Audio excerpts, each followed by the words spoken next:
What's up, ladies and gentlemen? Dan here from Random Media Guys, and today I am going to talk to you about The Expanse, Season 4, Episode 1. Now, those of you who have watched my channel before and haven't, you know what I'm talking about, The Expanse, but go watch my earlier podcast with, I'm going to say Expanse is a great show that you should check out. It's on Amazon, it used to be on Sci-Fi. It's a hard sci-fi show, and if you want to really get caught up in what I'm saying, go watch that. This straight up, this is spoilers, so if you haven't seen episode 1 of The Expanse, go. What are you doing? Seriously, this is a good show. Anyway, now that's all over, and those who haven't seen it, and by the way, listen, I am going to talk about season 4, but I'm not going to talk about him as a whole season. I'm going to actually break it down by episodes, because explaining a whole season is to me like explaining a whole novel, and you guys seen me try to do book reports before, and they're not always that great. So we're going to talk about season 4, episode 1, New Terra. So if those of you who are left over who have seen this stuff, the show basically picks up, the season picks up right after, not exactly right after, but shortly after, Holden helped open up the Ringgate system, basically going into the hub and, doing all that stuff. So that's happened. But now we're seeing the fallout of that. And you see, well, it doesn't say how long after the opening scene happened. I'd estimate maybe maybe a month or two. But in the beginning, what happened is a Belter flotilla makes a break for the Soul Gate. And part of the reason why is they're all refugees from Ganymede and are hoping to go to a more, a new world. They're basically like the Pilgrims. Actually, pretty close to that. So they make a break, and other ships are blown up by Martian or Terran ships, and they get to the ring, and this new system they find they call Illis. They even name the planet Illis. And this is, as Holden points out, is a reference to the fact that Illis was the brother of Ganymede, who I think is a son of Zeus. My mythology is not super great, which it should be, because I studied history. Anyway, the story picks up a few months after, actually 8 months after that, and Holden's back on Earth, meeting with the fam, bending the knee to the Queen, and yeah, so this is where Holden finds out that there's a ship on the way there, on the way to Illis, or as they're calling it, New Terra. See, that's the big thing. There's a big debate over names. You know how it goes. Anyway, Christian's like, yeah, this shit's happening, and we some of the scans we've seen from the planet, some of the show proto-molecule structure. So things were built by the proto-molecule. Now, before we go anywhere, I have read the book. This is based on Cibola Byrne, although there is a second book, which this whole season is based off, called Gods of Risk, which follows Bobby. So I'd recommend reading those, although the tone and some of the stuff is very different. And I'm going to probably do a whole video where I talk about the differences between the books and the show in terms of the season, but that's not what we're here for right now, although I'll do some of that at the end. So after this, they go back up to Rossi, and they're like, okay, we're going to Ellis, we're gonna go deal with this. Now, a little note in the books, I'm just gonna bring this up real quick, is Holden actually doesn't meet with Christian when all this is happening. Christian actually just sent him a message, and he was already at Medina, aka or also known as the ship formerly known as the Behemoth or the Nauvoo, and shit. Oh yeah, there it goes. So that's one of the big. That's the first big changes. Also, they actually showed the fleet going in, but again, these are only small things. So as they're fighting by, we cut to Bobby, who is doing demolition work, and not like when you think of like explosions. I'm thinking about like pulling stuff apart. Like, see, what happened is that following the war and the Ringgate stuff, Mars started slightly demilitarizing, and we see Bobby basically helping with the demo of a Donninger class battleship, which is a real shame because those things look badass and look like they should be in Halo. But so we get a sense that Mars is kind of really changing, like the rings have really changed things, and you get this really feeling in the books because there's talks about someone went at one point in the books. It's more apparent. I'm sorry, I don't mean that. Like, some people were even like, "Oh, I don't want. Why go back and terraform Mars when I can find a planet with about the same size with a magnetic field on the other side of the ring gates." So that's a big thing. This is shifting? That's a big thing that happens. There's a shift in power. Mars is no longer, and Earth are no longer quite as ascendant as it used to. And we're slowly starting to see a shift towards the belt. So, Bobby is living with her folks anyway. Back to this thing. She's mainly living with her brother and his family, including her nephew. So, Bobby basically this whole thing starts with her basically dealing with shit on Mars. Bobby's whole story is on Mars, so we get to really see the Martian perspective, and this is really kind of cool. So Amos let's call it not Amos, Alex basically says, "Hey, we're going to the ring, are you okay?" Usual stuff. And she's like, "Yeah, I'm fine," and things aren't fine. The fact she has to live with her brother kind of says something. And a little spoilers if you haven't seen stuff.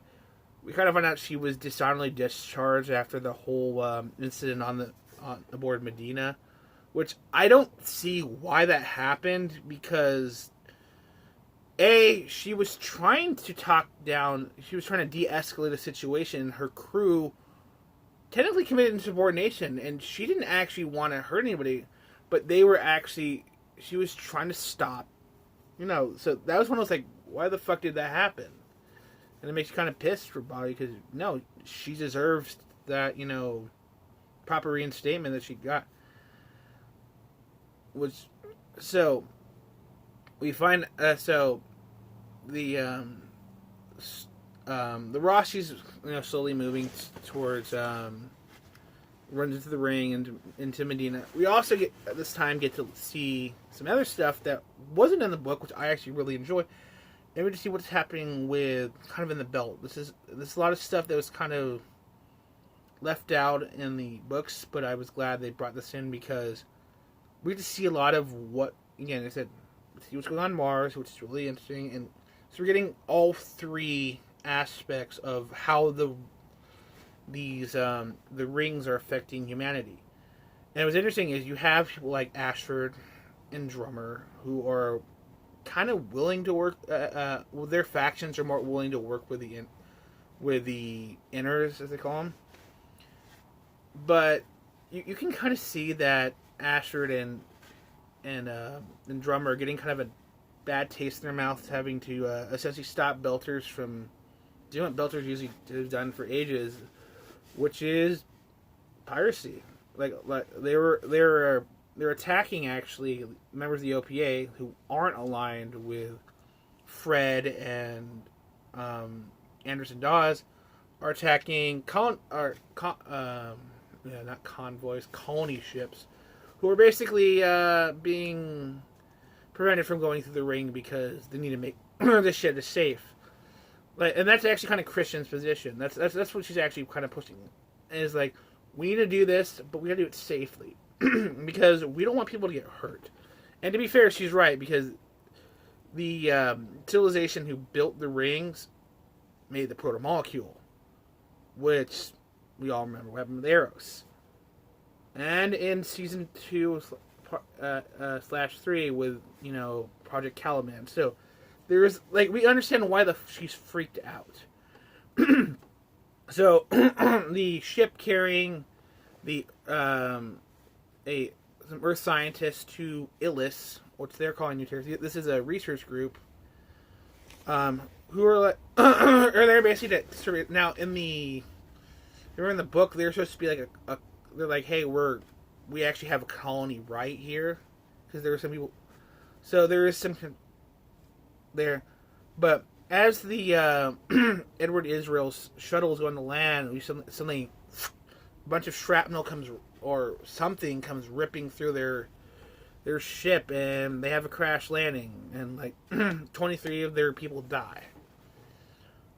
And this is actually where we're introduced to our new characters. So we're introduced to Augustus Mercury, played by I think it's Burn Gorman, and if you haven't seen him before, he's in a lot of shit. He was in Pacific Rim as that scientist dude who was opposite Charlie Day.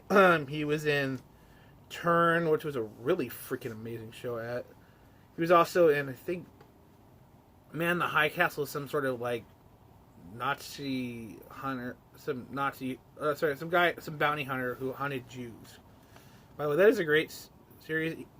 And watching it does not make you a Nazi. It's just a great show, and it's kind of fucked up. But anyway, so he plays this guy called Augustus Mercury. Then we meet God, what's the actress's name? She was in Sleepy Hollow. Something green. Anyway, her character's name is Elvia Coyo. Now, here's a little cool thing that I liked that they got rid of that was in the book. In the books, Elvia's got a crush on Holden, and kind of that like hero worship thing. Because like, oh my god, you've done all this, you've all this crazy shit's happened to you. Because she's a little like, holy shit, this doesn't happen. Although that kind of comes over this season. Anyway, so she survives, Mercury survives, and a third guy whose name is Fayez Sarkis. Now he's also kind of a important character.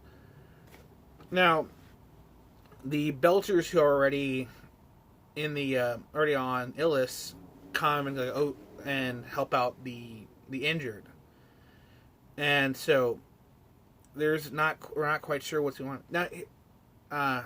And then the Rossi gets to the planet, and if you've all seen that Amazon scene that was posted months ago, go ahead. So they show up on at the settlement, which is known as First Landings, and they basically, hey, we're here. We're sent here by the UN. The Belchers think basically they're coming here to kick them out. He's like, no, we're here at. To be fair, in the books, he was supposed to sent there for two reasons: protomolecule and to try to be a mediator, which actually they left completely out of the season. I'm gonna say that he's mainly here for the protomolecule shit. And anyway, so we find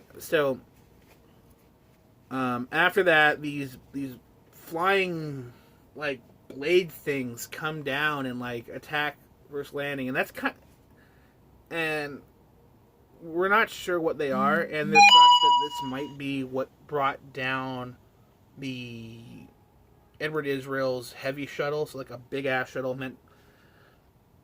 And that's kind of where the episode ends. Now, I did leave some stuff out, like the fact that, I'm sorry, I just remember that Miller, or technically the investigator, appeared and was like, hey, we need to go through the rings. And then when he gets through the ring, he's like, hey, we're at the ring. We need to go start some shit up.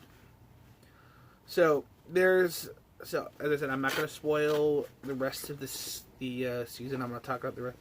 So I'm gonna talk a little bit about some book stuff now that I actually. So I think I said this earlier. There's some stuff they took out of there that I already noticed. Like for instance, Holden speaking with Christian in person, and then checking in on Bobby and Drummer on their way through. So that was in the books, but I liked it. It was a real nice kind of like, especially since they moved from being on traditional TV to on streaming. So like I understand like we need to kind of get reintroduced to what's going on. Seasons, according to the story, it's been I don't know maybe by the time they get to Illis, it's been about a year since, at least a year.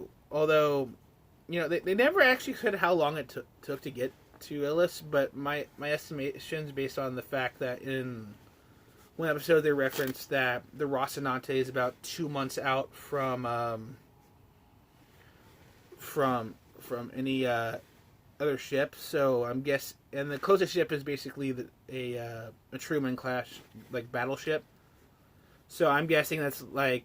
And that's actually stationed near the ring, so I'm guessing it took maybe like 4 to 5 months to get to Illis. So the Belters have been there if we're going with travel, they've been there barely a year when this all happens. So there was a little kind of confusion about travel time, but whatever. But there's this was different, so. Yeah, I think that's like some of the main difference. I mean, okay, one of the big things also was that Holden got the message about Christian's message from Fred Johnson, who hasn't appeared in this. Who hasn't appeared in this episode. He may appear later. I'm not going to spoil that, but I'm going to say this episode was really good. It was a little kind of haphazard because it's kind of get everyone in their places. But that was kind of my issue with the episode. But it was a quality episode. It was, like you can tell, like it's crazy when you watch like the planet scenes. It looks like super cinematic. But I'm gonna say that if watch this, rewatch it. Some people are actually decided that they're going to watch the episodes one a week, a la like how the Mandalorian is right now. Which I gotta say is kind of a cool idea because then you're kind of like you kind of digest it. But I will be covering probably maybe next week, or maybe Friday, episode 2, which is called Jetsam. Now, heads up, I'm actually rewatching these because I've already watched I binged the whole thing, but I'm deciding to rewatch it because you get more details. So, if you guys should totally check out this, and if you haven't seen Expanse, I already said that, duh. You're not, then those are all. But, you guys have a nice day, and I promise, guys, I'm going to try to get back using my tower. My computer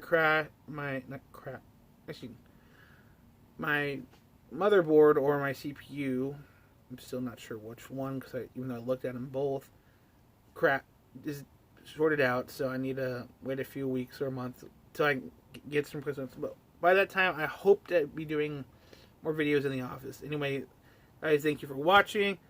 Remember to like, subscribe, leave a comment. What did you like about this episode? Or what were your thoughts? I mean, this is just my opinion. I want yours. Anyway, you guys have a nice day. Peace.